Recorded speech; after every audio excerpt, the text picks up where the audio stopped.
Assalamualaikum warahmatullahi wabarakatuh. Salam sejahtera buat teman-teman jurnalis Parlemen Cilegon.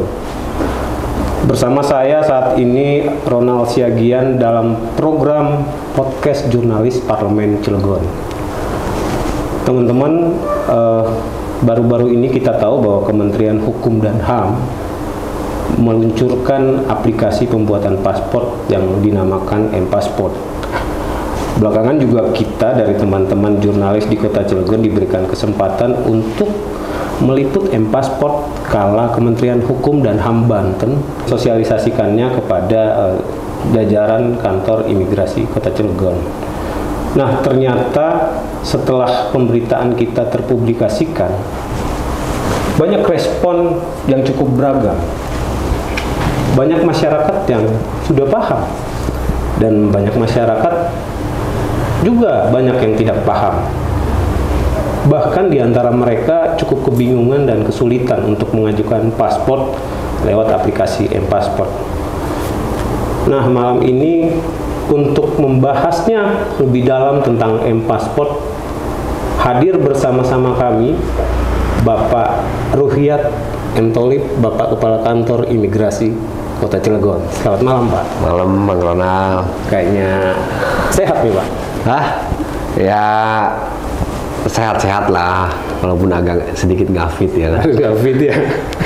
Tapi sampai malam-malam kami terima kasih banyak nih, Pak, sudah dikasih kesempatan untuk berbincang-bincang nih, Pak. Pak, sedikit sebelum masuk ke topik yang ingin kita bahas, boleh sedikit cerita nggak sih, Pak, tentang karir kedinasan Bapak di Dirjen Keimigrasian, Pak? Di Direktorat Jenderal Imigrasi ya, Om Ronald.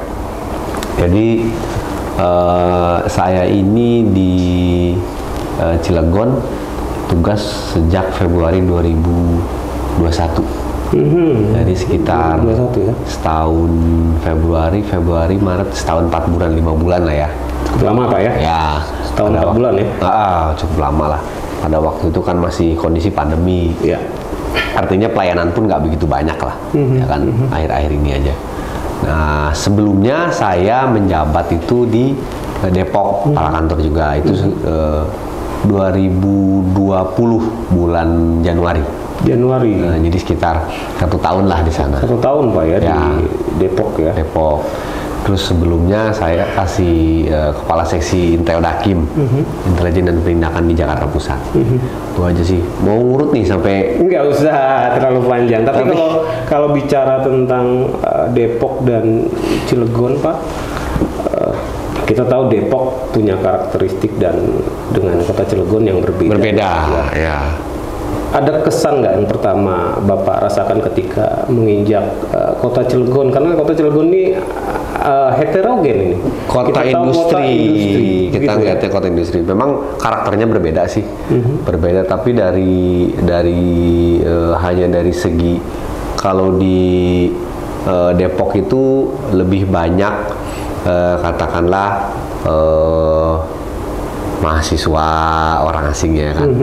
Kemudian juga memang yang buat paspor itu kebanyakan nggak seperti di sini ya, orang lokal.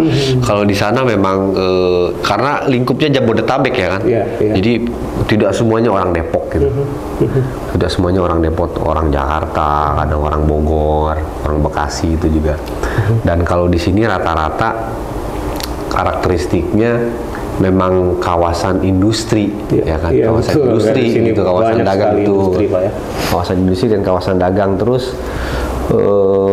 memang saya juga baru setelah mulai buka banyak border, maksudnya orang sudah mulai banyak keluar, baru tuh kelihatan orang asli. Oh, karakteristiknya orang kesini kebanyakan memang mau berangkat umroh.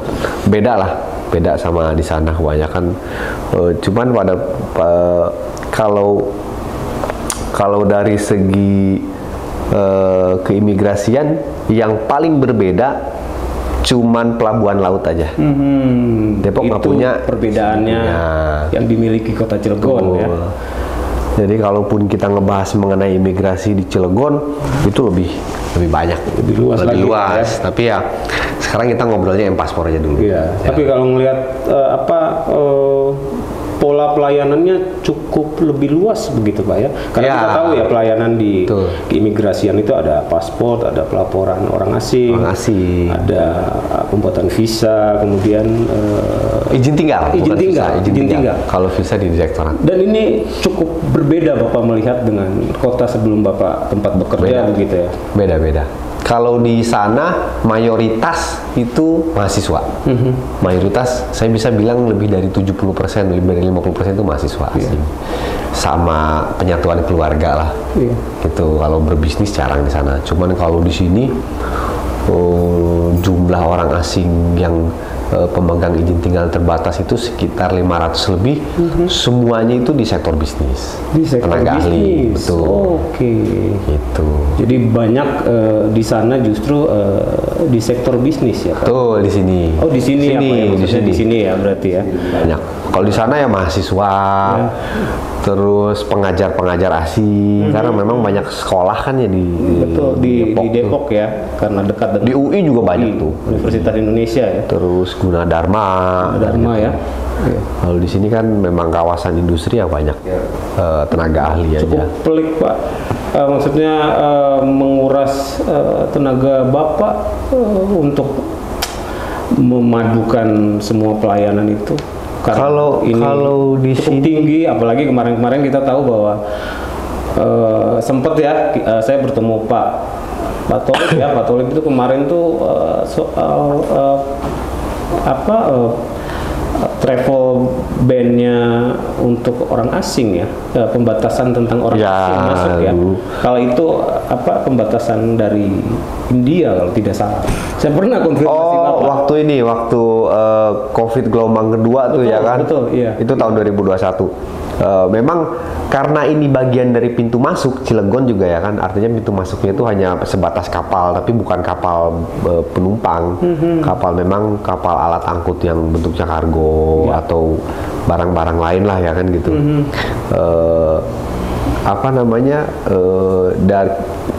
Sebetulnya rekomendasi dari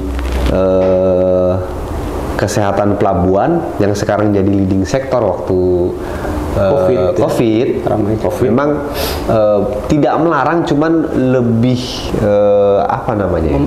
lebih aware, ketat ya, mengawasi ketat Pak ya. Kan nggak mungkin, artinya krunya kan ada beberapa kru juga yang sudah berbulan-bulan ya karena kondisi banyak border yang tertutup, ya dia di kapal terus. Akhirnya kapal itu harus masuk sini, hanya bedanya kan ada pemeriksaan kesehatan gitu. Artinya kalau Pak ini kapalnya beresiko, jadi kita juga nggak mau naik ke kapal tuh.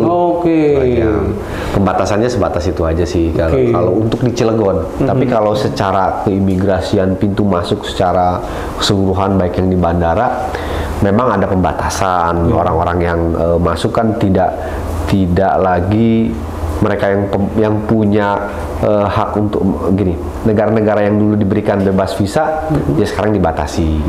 Memang harus masuk visa, harus punya visa, mengajukan visa gitu ya. Nggak seperti itu aja sih pembatasannya. Tapi sekarang sudah mulai lebih terbuka. Ya, sudah mulai lengkap. Pembatasannya sudah mulai tetap ada kelonggaran. Betul, ada kelonggaran ya, tidak seketat dulu. Memang 2-3 tahun lalu Pak ya. Betul ya. Ya sama-sama berat lah ya kan. Memang kalau dibilang pelik ya pelik lah itu. Memang saya sih seingat saya juga ketika kita meliput pun informasi itu pun tentang kru-kru kapal asing yang datang, kapalnya datang di Pelabuhan Banten itu agak sulit untuk turun, bahkan dari tempat mereka misalnya yang memang sumber COVID ya, negara sumber COVID ya Pak ya.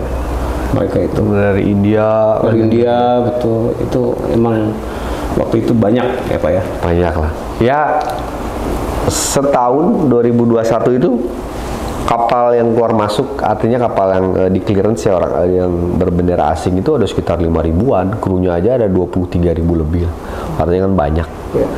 Banyak yang memang nggak boleh mereka turun kan, hanya sebagai ya mengangkut barang, terus proses loading gitu aja lah. Nah, kayaknya itu nanti jadi pembahasan di topik berikutnya itu Pak. Kayaknya itu asik tuh ya kan, tentang bagaimana pengawasan orang asing. Apalagi kita tahu bahwa di Cilegon sendiri banyak industri ya. Bahkan mungkin kita tahu bahwa orang asing banyak bekerja di perusahaan-perusahaan PMA ya, di Kota Cilegon. Yang ingin kita bahas nih Pak, untuk menjawab pertanyaan-pertanyaan masyarakat mengenai M-Paspor.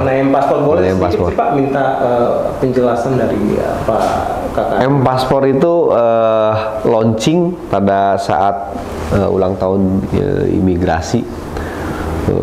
Kita launching. Sebetulnya perbedaannya hanya di pembayaran di awal, dan pemohon itu bisa menentukan jadwal dan mengupload persyaratannya di muka, di depan. Jadi pada saat datang ke kantor. Sebentar Pak. Ini M-Paspor ini nggak ada kesamaan nama dengan Bapak M. Tolib, M-Paspor. Nggak ada Pak ya. Itu hanya dimirip-miripin aja Pak. Nggak ada. Ada singkatannya Pak. Itu M-Paspor itu mobile passport. Mobile passport ya. M-Paspor. Jadi sebenarnya sih rohnya satu. Ini juga karena ada adaptasi ke kondisi COVID gini. Gimana sih caranya kita melayani tapi mengurangi tatap muka, ya kan? Mengurangi tatap muka artinya semaksimal mungkin, seefisien mungkin orang datang itu cuman datang, jadi tidak ada pertemuan, kerumunan. Jadi, tatap muka itu diminimalisir. Tuh, sebenarnya mungkin rohnya sih itu, rohnya itu. Artinya ya, untuk menjawab bagaimana nanti ini menghadapi new normal, udah sistem paspornya kebijakannya seperti itu dari pusat. Saya pikir itu sampai saat ini sih masih berjalan dengan baik ya kan. Jadi intinya itu hanya si pemohon mengupload permohonannya itu di awal, dan dia membayar biaya PNBP-nya di awal, gitu.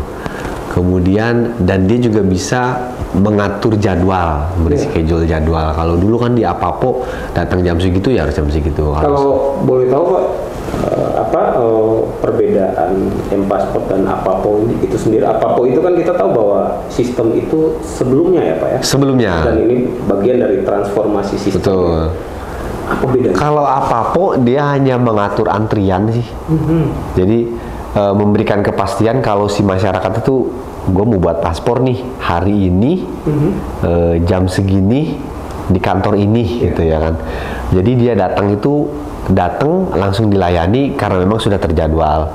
Artinya teman-teman di pelayanan pun punya target nih. Oh, ini orang ini datang jam sekian. Jadi mereka menyelesaikannya nggak sampai numpuk kan. Tapi di Apapo sendiri nggak ada pembayaran gitu. Nggak, Apapo nggak ada pembayaran. Dan sistem antrian. Betul. Itu Pak ya. Dia hanya sistem antrian, kemudian dia tidak ada upload persyaratan di awal. Dan dia juga bukan pembayaran di awal. Itu aja sih. Iya. Oh, berarti disitulah ada perbedaannya. Ya, kita kalau apa-apa kan rohnya itu first come first serve gitu. Jadi memang orang yang dia datang itu sudah pasti tahu dia dilayani jam sekian gitu. Jadi nggak akan tidak ada diskriminasi lah, gitu aja kan. Jadi pasti ada kepastian aja gitu. Ada kepastian Pak ya. Pak, bicara tentang M-Paspor nih Pak ya. Gimana sih Pak kita dapat membuat paspor dengan M-Paspor sendiri? Apa kita mengunduh dari Play Store sih. Dari apa aja Pak itu Pak, kalau boleh tampilin ya fiturnya ya Mas. Lagi dong. Nah, ini sih ininya. Jadi M-Paspor itu memang nggak semua bisa kayak gini. Yang belum bisa ini kan hanya PMI pemula. PMI pemula itu orang-orang yang mau kerja ke luar negeri. Tapi karena dia kan butuh rekomendasi dan lain-lain, itu yang memang itu yang biasanya nanti dia datang walk in. Nah, Yang belum bisa pakai M-Paspor itu yang paspornya rusak, kalau enggak perbedaan data. Perbedaan data itu gini, misalnya namanya Ronald nih, Ronaldo gitu, tapi sebetulnya namanya sama gitu, Ronaldo Pak, ini kan ada nama baptis, ada yang begitu-begitulah ya kan. Pada saat paspor itu selesai, dia nggak punya notif tuh. Kalau di M-Paspor. Tapi kalau di M-Paspor sama Apapo, di Apapo sendiri itu syarat utamanya, syarat-syarat pendukungnya dibawa pada saat itu beda dong Pak dengan M-Paspor. Sistem pengakuan. Syarat kalau Apapo sih nggak ada. KTP, sama sih pada prinsipnya, tiba heula juga dari dulu juga ya. Syaratnya juga itu aja gitu ya. Syaratnya sih dari itu aja. Dari dulu zaman saya mulai masuk imigrasi juga persyaratan paspor itu hanya 3 aja, KTP, KK, akte lahir. Penambahan yang lainnya itu kan kalau misalnya ya ada keraguan dimintain akte lahir. Kadang juga ada yang bilang, saya nggak punya akte lahirnya, punyanya ijazah, ternyata bawanya ijazah. Sebetulnya yang diambil dari ijazah itu kan identitas diri tuh, betul. Tanggal lahir gitu. Karena yang punya data tanggal lahir dan tempat lahir itu cuma ijazah SD, SMP, SMA. Kayaknya waktu kuliah kan kita enggak tuh. Jadi bisa salah satunya Pak? Iya, bisa salah satunya. Akte lahir atau ijazah SD, SMP gitu. Ya asal jangan dicatat kursus, kan dia tidak menjelaskan identitas diri kita ya kan. Tapi kalau misalnya muncul pertanyaan nih Pak, saya mau ke luar negeri wisata, saya harus mengupload apa saja tuh Pak selain di M-Paspor? Di M-Paspor ya. Selain syarat-syarat. Kalau uploadan sih tidak artinya gini, uploadan ya tetap tiga utama aja, identitas diri sama bukti di jati diri ya kan. Identitas diri kan KTP sama kakak tuh. Kalau bukti diri gitu ya kan, cuman akte lahir, surat nikah dan lain-lain itu. Nanti kalau pendalamannya orang ini mau wisata apa itu nanti pas waktu bagian wawancara sih. Jadi yang penting M-Paspor udah diupload gitu, dapat nomor dapat bukti pendaftaran paspor, baru dia bisa lanjut ke tahap selanjutnya kayak foto. Kalau bilang saya ini mau wisata, mau ini, nggak usah kita ngupload foto tuh gitu, ngupload tiket gitu, nggak perlu. Begitu juga kalau misalnya ada yang mau mau sekolah ke luar negeri. Nggak kayaknya. Kalau nanti pas wawancara, karena memang di sana diberikan ruang untuk di tahapan wawancara itu diberikan ruang tuh untuk penambahan persyaratan yang lainnya. Itu. Tapi di M-Paspor sendiri tidak perlu dicantumkan, tidak perlu di upload. Nggak perlu kayaknya. Tidak perlu ya, cukup tadi yang 3 utama itu aja sih. Tadi Pak. Gitu. Mau selanjutnya ada penjelasan berikutnya? Ini sih tahapannya. Yang tadi saya bilang ini hanya breakdownnya aja. Tapi nanti kan ada naonnya SOP-nya gitu ya kan. Ada SOP-nya nanti itu ya kan. Nah, ini tahapannya aja sih. Ini hampir sama-sama kayak yang depan lah. Cuma memang lebih ini lagi lokasi dan pengajuan permohonannya mau di mana, tanggal waktu gitu. Pembayaran ini memang dulu kalau apa-apa kan setelah foto, kalau sekarang kan di awal. Sebenarnya begini, sebetulnya sih menurut saya bagus karena katakanlah dia harus bertanggung jawab. Kalau dulu kan gua coba-coba deh gitu. Kalau sekarang coba-coba, katakanlah yang memang punya niatan tidak baik untuk pergi ke luar negeri katakanlah, kayaknya sistem pelayanan setahu saya ini ya, sistem pelayanan publik yang di luar negeri itu kayak visa gitu. Visa, katakanlah visa luar. Kalau kita nge-apply gitu habis itu ditolak ya udah hangus kan gitu. Harus ada konsekuensi yang menurut saya sih bagus. Dengan sistem. Ya, dengan sistem, artinya memang harus ini gua melakukan ini memang bukan mau coba main-main, nyoba gitu. Jadi memang harus, kalau nggak sampai ke tahap pembayaran ya dia nggak akan punya bukti pendaftaran gitu. Ya kan, kalau apa-apa kan jadi kelihatannya jadi numpuk padahal orang-orang itu setelah nyoba gitu ya kan. ternyata di sistem kita kok numpuk nih, orang pada masuk apa-apa jadi penuh, tapi ternyata nggak jadi. Kalau sekarang kan harus memang sampai bayar, gue niat jadi baru gitu. Oke, nggak apa-apa ya saya campur pakai bahasa Sunda. Nggak apa-apa, Pak. Itu lebih enak lagi. Lebih enak ya, kan? Coba Mas, lanjut Mas. Ini alurnya sih, alur yang detailnya ya kan. Artinya yang tadi kan secara rohnya lah, kalau ini kan detail betul SOP-nya gitu. Tapi tulisan banyak ini tidak seribet ini kok, nggak seribet maksudnya. Ini kalau masyarakat. Oh iya apa gitu. Ini hanya untuk acuan si petugas saja. Saya juga menjelaskannya. Kalau untuk sosialisasi ke masyarakat, saya pikir lebih enak itu apa sih yang kesulitannya di masyarakat gitu. Apakah susah nih dapat ini nanti saya cunkan di sini kan ada, kok gue udah bayar udah ini kok gue ditolak gitu. Ternyata petugas itu punya, katakanlah orang ini ternyata masuk dalam daftar cekal, kalau enggak nicknya ini ternyata nggak sesuai gitu. Ya artinya kan masyarakat ada sih ini maksudnya apa? Betul nih kayak paspor ditolak nih gitu karena termasuk poin nomor 5 poin B misalnya, karena masuk dalam daftar pencekalan dan penangkalan gitu. Terus memberikan keterangan yang tidak benar, katakanlah memberikan keterangan tidak benar kan dasar awalnya bisa saya lihat, bisa petugas lihat itu ini orang masukin nick, tapi waktu nicknya diklik namanya jadi orang lain gitu. Kan keterangannya nggak benar, itu kan mesti perlu pendalaman tuh. Tapi itu pada saat nanti wawancara ataupun memang pada waktu dia nginput tuh, kok gue ditolak sih gitu. Oh sampai nginput pun bisa tertolak gitu. Iya kan ada yang itu yang saya bilang nick itu sudah terintegritas sama kita gitu. Kita bisa ngecek nick namanya dia ini nicknya bener nggak gitu. Benar. Itu sih hanya itu aja. Atau hal lain yang dianggap oleh petugas dipergunakan tujuan melawan hukum misalnya. Nggak mungkin sih, maksudnya mungkin juga kamu mau kemana, saya mau ke Suriah misalnya ya kan, saya mau ngapain ke Suriah ya kan. Lagi konflik kan, indikasi untuk mencegah gitu bisa aja. Mungkin pada waktu zaman zamannya ISIS gitu, lu mau kemana nih gitu. Saya mau ke Irak Pak. Lo Irak kan bukan buat wisata gitu, misalnya sekeluarga. Ya itu bisa dianggap ya petugas bisa dengan alasan itu ya kan. Itu cukup strict Pak cukup lah. Ya. Memang kalau untuk ya gambarannya gitu, gambarannya seperti itu ya. Orang kok tujuannya malah mau ke negara konflik gitu. Iya. Ya memang butuh. Jadi pertanyaan. Iya, pertanyaan butuh memang pendalaman.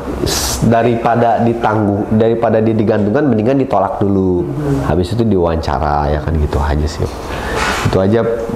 Kalau ini sih untuk petugas, artinya SOP-nya ini seperti ini nih gitu. Coba next Mas. Ini dari mulai SOP-nya memberikan bukti daftar sampai nanti setelah ini bukti daftar nih. Jadi pemohon yang udah punya ini yang simpel nih. Pemohon terus datang ke CS tuh, customer service. Nih loh dapat nomor antrian gitu. Dapat nomor antrian, setelah itu nunggu di ruang tunggu, nunggu pemanggilan baru proses. Dari dia mulai gue dapat nih nomor pendaftaran gitu. Jadi dia nggak usah nggak usah fotokopi lagi, ini lagi kan simple gitu. Coba ini terakhir nih, baru proses di sininya nih Mas. Ini security-nya di kita, next Mas. Nah ini security-nya di kita. Ini selektifnya di kita. Selektifnya di kita. Artinya pada saat pengambilan biometrik dan wawancara baru di sini nih digalinya. Digalinya di situ. Karena memang juga banyak ya teman-teman yang kalau ngobrol, Pak, Bu, gimana bisa tahu itu asli Pak? Orang di fotonya pakai handphone kok gitu. Bisa aja kan diedit ini sebetulnya nanti di sini security-nya. Oh, jadi semua. Kalau dulu kan syarat itu dibawa gitu ya. Aslinya nanti akan. Jadi pas dibawa nanti itu asli dan fotokopi atau cukup fotokopi atau aslinya aja sih, bawa aslinya aja. Karena yang fotokopinya kan sudah diupload. Kita hanya ingin mencocokkan aja sih dengan aslinya kan. Apa memang perlu dibawa. Tapi sebenarnya ada kemudahan juga sih Mas. Kalau paspor yang baru memang tiga-tiganya tuh harus dibawa. Tapi kalau paspornya pergantian, itu sekarang cuma bawa IKTP aja. Nah, ini nih Pak, saya mau ya udah sih. Kalian nanya nih Pak, ya kan? Emang saya buka dompet buat apaan Pak? Saya minum ya. Minum Pak, silakan Pak. Nah, kebetulan saya punya paspor pribadi. Lah, paspor jadul. Paspor jadul Pak? Maksudnya lama, kan modelnya udah nggak, warnanya udah nggak. 2010. Iyalah, dan jadul. Expire 2012. Ya iyalah. Pak, ini kalau kayak begini, ya. Kita lihat expirednya aja. Kan? 2015 ini masuknya pergantian paspor baru atau enggak, ini pergantian paspor habis masa berlaku. Oh. Jadi mau habisnya 10 tahun lalu, 5 tahun lalu gitu nggak masalah, yang penting masih ada fisik yang lamanya. Pergantian itu ya udah tinggal bawa IKTP. Jadi bukan perpanjangan. Bukan, istilahnya bukan perpanjangan, itu memang yang di masyarakat selama ini saya mau perpanjangan paspor gitu. Sebenarnya bahasa imigrasinya itu pergantian. Ya. Ada pergantian habis masa berlaku. Habis masa berlakunya. Ada pergantian katakanlah halaman penuh, ada juga tuh. Pergantian paspor hilang atau rusak. Nah, kalau itu beda lagi tuh. Bisa tadi Bapak bilang di awal. Itu nggak bisa tuh, karena memang dia butuh tahapan si pemohonnya itu harus ke bagian intelijen dan penindakan untuk dimintain keterangan. Kalau yang hilang itu dia harus menambahkan lagi persyaratan surat kehilangan, membuktikan bahwa memang ini hilang gitu dari surat surat kehilangan dari kepolisian tuh. Nanti kalau kayak begini, kalau gini mah enggak. Kalau fisiknya nggak ada, kalau nggak fisiknya ada tapi rusak nih, sararowek gitu, kalau nggak kecelup apalah gitu ya bahasanya. Ya itu harus dimintain keterangan dulu, bukan BAP ini ya kan, kalau dengar BAP gitu. Sebenarnya hanya dimintain keterangan kenapa paspor ini bisa rusak gitu. Dia karena banyak yang orang bertanya-tanya juga bahwa kalau paspor saya di bawah 2010 masuk penggantian paspor baru atau perpanjangan? Pergantian. Orang yang sudah pernah punya paspor sampai ke depannya kalau dia mau paspor itu ya harus mengisi ininya. Misalnya saya buat ini SD lah 9 tahun 90 itu tetap masuk. Kalau fisiknya masih ada, harus tetap melaporkan pergantian. Cuman memang yang di bawah tahun 2006 mungkin ya, yang belum terintegrasi dengan SIMKIM, itu sistemnya kita punya ya kan, yang mungkin ya belum ada di database-nya SIMKIM. Tapi yang dari 2006, 2007 ke atas kan sudah ada database-nya di SIMKIM. Jadi kita bisa tahu tuh yang di awal tadi, integrasi DPRI kan. Oh, ini orang udah pernah punya paspor gitu, bisa ketahuan. Dia nggak bisa tuh, karena permohonan baru itu hanya untuk orang yang memang belum pernah punya paspor. Betul, biar nanti datanya itu lurus, maksudnya lurusnya itu aja ya. Sinkron. Gitu obrolan. Pak. Tapi saya nanya balik nih, obrolan nanya saya mulu, saya tanya balik nih. Itu 2015 itu pernah pergi kemana aja? Jangan nggak pernah dipakai lagi. Ini Pak, kebetulan ya kan, saya memang kemarin itu saya kerja di Kalimantan, perusahaan asing. Kebetulan saya diajak wisata mau ke Hongkong. Oh, bonus dari perusahaan ya kan? Dari perusahaan lah, cuman karena ada sesuatu dan lain hal. Jadi saya nggak jadi. Batal, makanya saya nanya ini perpanjangan atau pergantian. Gitu kan? Nggak ada sih istilah di imigrasi mengenai paspor yang perpanjangan gitu, nggak ada. Pergantian kalau kita bahasa ini kan pergantian. Tapi kalau ini masuknya paspor reguler. Paspor tuh cuman ada paspor biasa gini, di undang-undang imigrasi itu kan ada paspor biasa, paspor diplomatik gitu.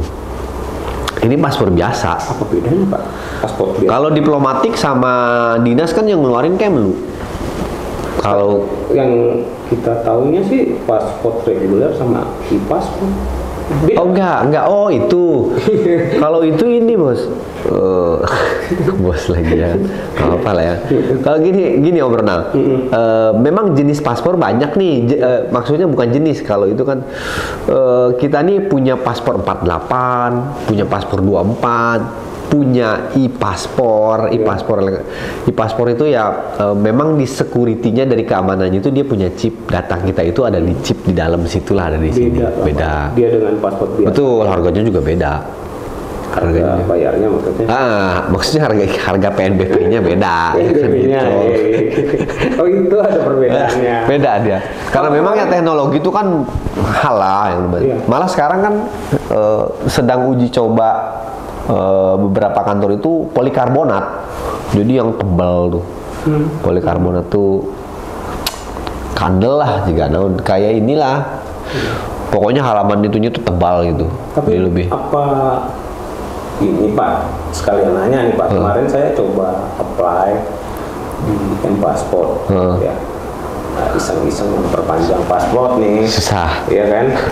Pokoknya sampai step 6 nih saya nih kan. Saya milihnya itu e-paspor. Ya, e-paspor. Nah, keluar TPI tempat saya mesti tuju. Itu kok nggak ada, saya mau milih Cilegon nggak ada. Cilegon belum ada e-paspor. Memang nggak semua kantor sih. Cilegon ini belum punya e-paspor, memang kebijakan dari sana kan hanya beberapa Kanim aja. Nggak beberapa Kanim, sudah banyak Kanim, hanya beberapa yang nggak dikasih paspor. Kayaknya memang ya saya juga nggak tahu apakah memang karena di sini lebih banyak memilih paspor biasa gitu ya kan. Tapi memang banyak juga yang bertanya, Pak kok nggak ada e-paspor ya sih. Tapi kalau Pak Kakanim bersaran untuk masyarakat Cilegon dan umumnya masyarakat Banten, kalau memang masuk ke M-Pasport itu sendiri, pilihlah memang buat paspor reguler begitu ya. Iya, paspor biasa aja. Karena tidak akan bakal ketemu nanti. Nggak ada kita, soalnya di Cilegon nggak ada. Kemarin saya milih kok saya ada yang di Banda Aceh, Timika gitu kan, ada 4 lagi pilihan yang jauh-jauh, kok bisa begini gitu kan. Saya bingung lah, makanya sekalian aja saya tanyain gitu kan. Kalau tempat mungkin kuota sih ya, karena setiap kantor imigrasi kan punya kuota tuh. Misalnya kuota sini habis, ya yang terbukanya kantor imigrasi lain. Karena kan buat paspor bisa di mana aja. Jadi memang ya di sini juga ada yang buat paspor dari mana gitu. Katakanlah nggak hanya dari Cilegon, dari Jakarta juga ada, atau dari luar katakanlah sampai Bogor juga ada gitu. Ya apa namanya, mungkin kalau kayak gini, kalau yang kemarin sempat awal-awal M-Paspor itu karena yang Jabodetabek kredit, banyak yang kesini juga. Gitu. Kredit maksudnya kredit itu karena aplikasi baru ya kan, aplikasi baru, jadi ada yang Pak kok saya tiba-tiba diarahinnya ke sini gitu. Ya nggak masalah sih, yang penting buat paspor kan di mana aja selama persyaratannya masih bisa dilengkapi. Bisa dilengkapi gitu sih. Itu Pak ya, bisa. Nah Pak, banyak juga nih Pak, masyarakat pengen tahu M-Paspor tuh sama Papo harga PNBP-nya sama nggak sih? Kalau gini, kalau pas buat biasa itu berapaan sih Pak buatnya Pak? Kalau gimana ya? Itu gini, ini aplikasi aja sih sebenarnya. Rohnya di paspor itu ya sebenarnya pengambilan biometrik dan wawancara gitu. Tapi PNBP-nya sih sama, tidak ada yang berubah, nggak ada yang berubah, walaupun apa namanya, menurut saya sih lebih baik M-Paspor ya, karena ini kan teknologi yang semakin membaik lah gitu ya kan. Udah bertransformasi. Betul. Dulu yang tadinya nggak ada jadi ada, ya kan gitu. Artinya yang tadinya nggak bisa jadi bisa gitu. Tadinya nggak bisa nih ngasih persyaratan dari handphone, sekarang jadi bisa gitu. Kan dari segi biaya sih tidak ada perubahan, nggak ada perubahan sih, mau apa namanya, Apapo maupun M-Paspor. Cuman banyak memang apa namanya, perubahan PMBP itu kayak sekarang sudah bisa orang buat paspor dalam 1 hari. Dalam satu hari ini, iya. Tapi Tapi dia itu permohonan percepatan tuh. Maksudnya gimana Pak? Satu hari itu saya satu hari nih foto hari itu, wawancara itu dan jadi hari itu, dan dia bayar ke negaranya itu untuk biaya percepatannya aja 1 juta. 1 juta bukunya. 1 juta. Plus ada plus lagi? Plusnya biaya bukunya lagi jadi 1,3. Berarti biaya bukunya 350.000. Percepatannya 1 juta. 1 juta. Tapi kan masuk ke kas negara, menurut saya sih lebih jelas lah ketimbang ini ya kan, ketimbang zaman dulu mau cepet gitu. Kalau sekarang mau cepet, bisa bayar ke negara kok gitu. Ya. Itu aja sih. Pak, kalau misalnya ini ada juga nih yang nanya nih Pak, ini bayarnya kalau yang pakai M-Banking kan bisa cepet nih, ya kan? Kadang-kadang yang bayar pakai ATM kan ada batas waktunya Pak, 2 jam. Ini memang harus bayar sebelum 2 jam? Enggak. Kalau zaman sih enggak. Mungkin itu informasi yang mesti dilurusin ya Om Ronald. Kayaknya kalau pembayaran per jam enggak. Kalau khusus yang untuk ATM gitu. Kan enggak. Banking bisa real time gitu kan. Bisa. Juga sebenarnya bisa real time. Kadang-kadang kan apa memang di sistemnya ada batasan waktu 2 jam? Enggak ada. Batasan waktu pembayaran itu sebulan kalau nggak salah. Kalau nggak dibayar dalam waktu 30 hari, dia hangus tuh prosesnya, harus proses dari awal lagi. Tapi pembayaran sekarang mudah kok, mau dari Tokopedia, mau dari M-Banking, malah di sini ada mobile unitnya punya kantor pos buat pembayaran tuh. Untuk pembayarannya. Dia nongkrong tuh tiap pagi tuh dari mulai jam 9 sampai jam 1 apa jam 2 gitu. Dia pembayaran kalau pembayaran dibatasi jam kayaknya enggak. Kalau dibatasi hari ada. Artinya penyelesaian permohonan paspor ini belum dibayar sampai 30 hari gitu misalnya, dia kan. Atau sudah dibayar kemudian 30 hari tidak diambil. Itu juga biasanya kita hanguskan. Itu sih Om. Gitu ya. Pak, satu lagi nih, kira-kira mungkin bisa jawab nih. Kadang-kadang banyak juga nih yang nanya nih ke saya. Kalau ngajuin paspor di M-Pasport nih ada mudahnya, tapi susahnya itu diwawancara gitu. Bisa nggak Pak kita gagal, kemudian uang yang sudah kita bayar nggak bisa, hangus lah. Kan dari awal pembayaran di awal pada saat permohonan itu ditolak ya hangus. Mau misalnya kita dalam sehari mau jadi begitu. Terus itu tiba-tiba pas wawancara terakhir gitu ya, foto kemudian wawancara, dia masuk kategori yang tidak berhak gitu ya kan, materinya 1,3 itu bisa hangus lah kalau misalnya memenuhi. Iya, karena kan pembayaran di awal tuh gitu, bayaran di awal, kemudian tahap selanjutnya ini udah dibayar nih, tahap selanjutnya foto biometrik sama wawancara gitu. Ternyata pas diwawancara, wah masuk daftar cekal nih. Gitu, Bapak kan katakanlah ada piutang negara nih gitu. Bapak nggak bisa, ya udah kita cancel. Jadi memang begitulah sistemnya ya. Jadi memang strict juga nih di sesi wawancara ya, pembuktian. Betul. Orang bepergian ke luar negeri gitu. Betul. Inilah artinya biar biar tidak ada bahasa coba-coba gitu ya kan. Coba-coba. Kalau penolakan sih banyak biasanya karena perbedaan-perbedaan data sih. Perbedaan-perbedaan data kan. Artinya memang dia sih itu hanya tanggal lahirnya kadang-kadang berbeda sama akte. Tapi itu juga tidak saklek ini kan di excuse juga, silahkan diperbaiki dulu gitu. Atau yang pasti itu yang nicknya nggak valid aja, itu pasti kita Pak nih nicknya nggak betul-betul beda nih gitu namanya. Kalau misalnya Ronald apa gitu, terus Ronald Robert gitu, ini Ronald R gitu, yang nggak ini masih inilah itu. Tinggal hanya penjelasan nanti dari Dukcapil kalau nggak dari PM1 istilahnya tuh ada Pak, terlupakan saya satu lagi Pak. Entah.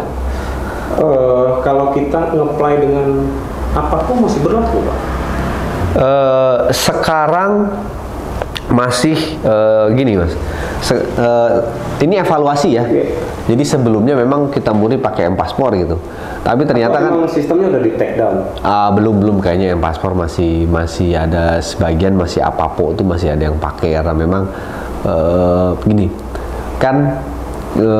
Sistem ini sebetulnya sudah baik, hanya memang kita perlu perbaikan nah sambil menyempurnakan ya yang lama dipakai aja dulu gitu. Saya juga di sini masih menggunakan itu tuh. Yang kedua, memang pemohon itu masih bisa artinya yang mereka betul-betul kesulitan pun, katakanlah gini. Coba deh nanti cek di ini kita deh Mas, di apa namanya, di kanal medsos nih. Kalau ada yang kita nih SOP-nya, kalau ada yang artinya mengeluh di medsos, katakan di Instagram kita, di Facebook, susah banget gitu. Nanti tim humas kami itu langsung udah ke kantor aja, nanti temuin customer service. Tim CS nanti yang menyelesaikan kesulitannya di mana gitu. CS bantu pasti, itu tuh yang diutamakan, yang memang kesulitan.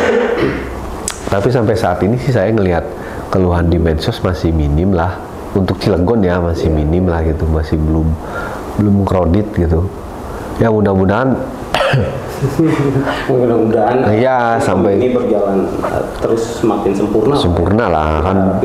Sama-sama pastilah yang namanya produk kesisteman itu kan pasti harus menuju sempurna, itu kan ada evaluasi lah ya kan. Begitu kira-kira Pak. Mungkin sedikit sih Pak, ada closing statement dari perbincangan kita malam hari ini. Apa sih mungkin yang bisa diberikan ke masyarakat dan teman-teman JPC, teman-teman masyarakat Kota Cilegon kan? Begini, untuk masyarakat khususnya nih ya, untuk masyarakat Kota Cilegon tidak perlu lagi membutuhkan orang-orang perantara atau orang yang lebih untuk memudahkan gitu. Karena dengan M-Paspor warga Kota Cilegon itu sudah sangat mudah. Tinggal download aplikasi, kemudian isi form, persyaratannya diupload lewat handphone, datang ke kantor, tinggal foto sama wawancara. Habis itu kalau selesai dapat notif, kan begitu mudah artinya. Dan kalau memang masih kesulitan untuk artinya sulit nih gitu si M-Paspor, silahkan menyampaikan di kanal-kanal medsos kita. Ini susah nih gitu. Insya Allah betul, dan itu akan merespon cepat. Dan kalau pengen lebih puas lagi, silahkan datang ke kantor, terus datang ke customer service, mungkin dari depan betul minta penjelasan. Tapi yang pasti teknologi sekarang dengan menggunakan aplikasi ini untuk buat paspor dengan M-Paspor ini makin lebih mudah, jauh ketimbang zaman dulu. Artinya kalaupun ada kekurangan, namanya sistem itu kita sedang betul namanya ya ada kurang sedikit lah, nggak ini banget, artinya nggak sempurna. Betul. Kalau sempurna apa ya? Artinya bisa kadang ada sistem di waktu-waktu tertentu down gitu. Ya nggak juga lah. Nggak juga ya. Ya mungkin berbeda-beda lah gitu ya kan. Tapi selama ini di Kanim sini sih nggak banyak. Saya sih patokannya selama di medsos dan kanal kami tidak ada yang komplain mengenai itu, berarti semuanya berjalan dengan baik. Betul. Artinya kan sekarang komunikasi nggak harus ketemu langsung, baik mau lewat IG komplain di sana atau mengajukan kok susah gitu, atau mau datang langsung, itu aja. Jadi M-Paspor ini semakin memudahkan masyarakat untuk mengajukan pelayanan publik dalam pengajuan paspor. Betul. Birokrasi. Betul. Ya kan. Habis itu mengurangi tatap muka sama petugas. Pembayaran sudah di depan, jadi sudah nggak ada bohong-bohong lagi nih. Ini paspor harganya berapa nih? Dia udah tahu dari awal. Betul. Kira-kira begitulah. Lewat di depan. Yes. Itu aja. Semoga teman-teman JPC juga semakin sukses ya kan. Terima kasih atas kedatangannya. Terima kasih menjadi media yang membantu kami untuk mensosialisasikan M-Paspor ini. Terima kasih. Mudah-mudahan dengan ini kan jadi bagian dari edukasi ke masyarakat, khususnya masyarakat Kota Cilegon. Kota Cilegon. Gitu. Oke, teman-teman jurnalis Parlemen Cilegon dan masyarakat Kota Cilegon, itu tadi perbincangan kami tentang pembuatan M-Paspor lewat M-Paspor dengan Pak Kakanim ya, Pak Ruhyat M. Tholib. Sekiranya apa yang disampaikan dapat memberikan manfaat dan edukasi buat masyarakat kita semua. Sekali lagi terima kasih banyak Pak. Sama Bang Ronald. Bincang-bincang nih malam hari ini. Yes. Saya Ronald Siagian undur diri. Wassalamualaikum warahmatullahi wabarakatuh.